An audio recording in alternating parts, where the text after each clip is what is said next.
Today I'm going to be breaking down how you could use Yeti Smash here at Townhall 12 to 3-star any base. So this is probably one of the easiest strategies you can use here at Townhall 12. It's really easy to set up the funnel. All you're going to be doing is a bit of a Grand Warden walk. You're then going to be coming in with the siege barracks on the opposite side, and then you pretty much just spam. So let's jump in and we'll break this one down. As always, the link for this strategy is down in the description if you would like to pick it up. If you're also enjoying these videos here on the Barracks, I would really appreciate it if you could go ahead and leave a like on the video, and of course subscribe to us and join us on our journey towards 1,000 subscribers. But what we're going to be doing here is creating that funnel over on that left hand side of the base. Now don't be scared to use a Yeti just to help you create that funnel. Typically you're looking to clear out an entire corner section of the base, and for us here we're trying to push our Yeti in, clear out a couple of defenses with those wizards in behind, and then the Grand Warden is going to also be able to get a job done. In this particular one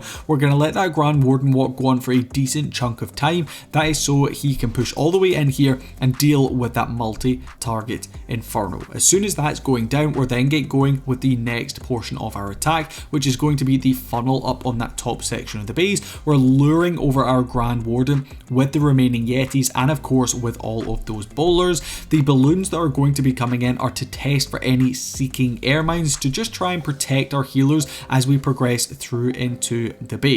As soon as those clan castle troops come out, you're going to want to try and use that poison spell just to help protect your troops for as long as possible. King of course going to be coming in with the earthquake boots to help get him through the core of the base. We do actually have the vamp stash on him, but typically you can use any other piece of equipment as well.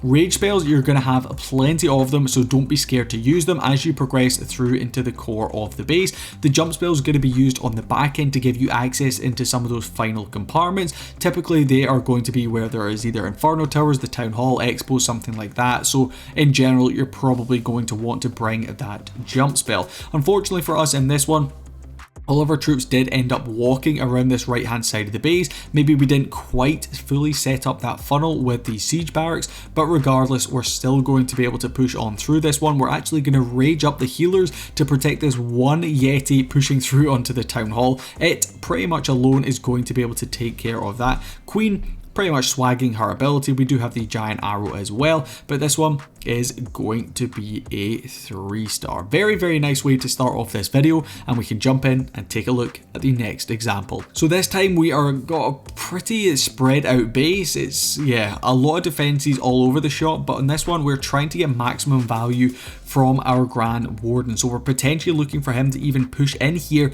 towards that Eagle Artillery. Typically in these Town Hall 12 bases, especially anti-3-star bases, you're going to have at least an Inferno Tower, the Eagle Artillery, something like that that's fairly easily accessible on the outside of the base.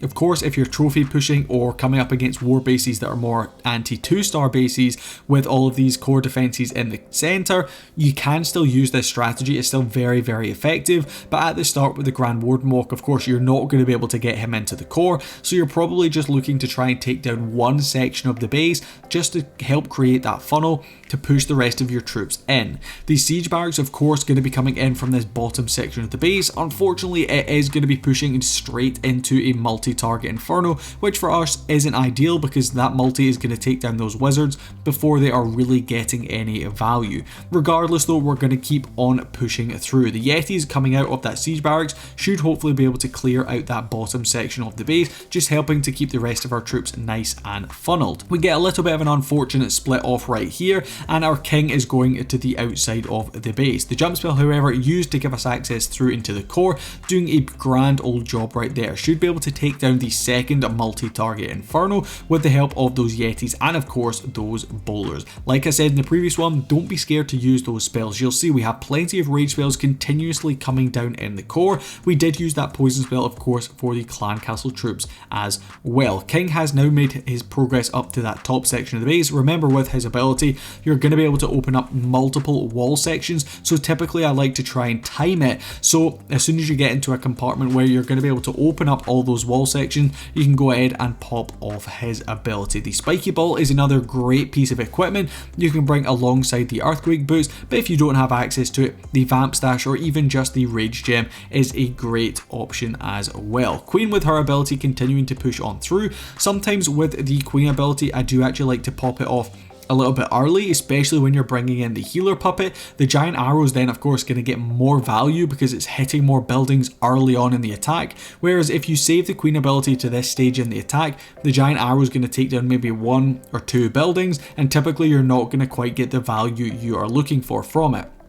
But regardless, in this one, we are still going to be able to bring in that 3-star. This strategy is pretty reliable. It rarely fails, and it only typically fails in this scenario where you either don't have a hero ability or there's something like a single target inferno left up that snipes off your heroes. But we can go ahead and pop that queen ability if we wish. That's going to give us a giant arrow, of course, to take out the expo, as well as a few healers just to help protect our queen, giving us that 2nd and 3rd star at the end of that attack. We have one more example. Let's jump in and we'll break it down. So a bit more of an anti 2-star base here. Yes, we still have that town hall kind of on the outside of the base, but we have a more typical symmetrical style base that we might tend to see when trophy pushing. We have the centralized single target inferno and eagle artillery, so of course there's nothing that is easily walkable here with our grand warden, but that's not going to stop us from trying to set up that funnel in the exact same way. Grand warden's going to be coming in from this bottom section of the base, clearing out some of these defenses and outer junk buildings. Yeti's going to be coming over from that left hand side with the help of a baby dragon and a couple of wizards, again just to set up the funnel over there. Now on these style of bases, if you do set up the funnel like we have already, you can actually switch it up, and we don't typically need to bring the siege barracks. We could maybe switch it up to a log launcher, something like that. But honestly, the siege barracks will still work if you want to use it. In comes the rest of our troops. We maybe didn't quite get the same value we did in some of those other bases, so in this one, you guys can see that siege barracks is actually going to be deployed down with the rest of our army.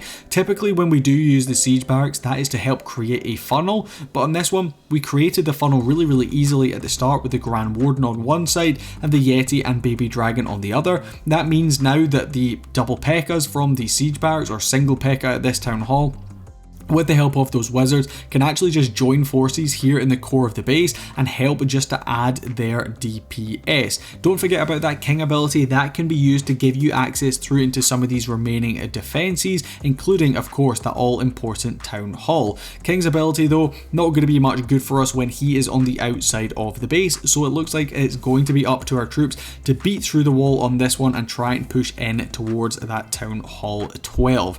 1 freeze and 1 rage left up on this one. We're probably going to be raging up our troops in the core of the base. Remember, don't be scared to use that queen ability slightly earlier than Russ is going to be right here, but regardless, that rage spell going to help us get through the town hall. The king, even with his ability still in the back end, definitely looking pretty strong, and this one is going to be another beautiful 3-star. So if you guys did enjoy this video and you learned something, of course, really appreciate it if you could leave a like on the video and subscribe to us to join us on our journey to 1,000 subscribers.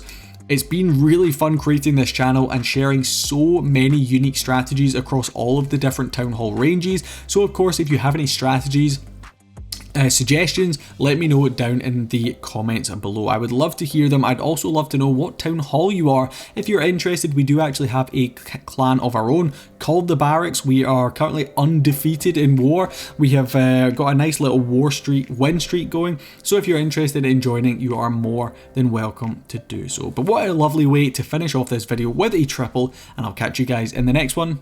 Peace.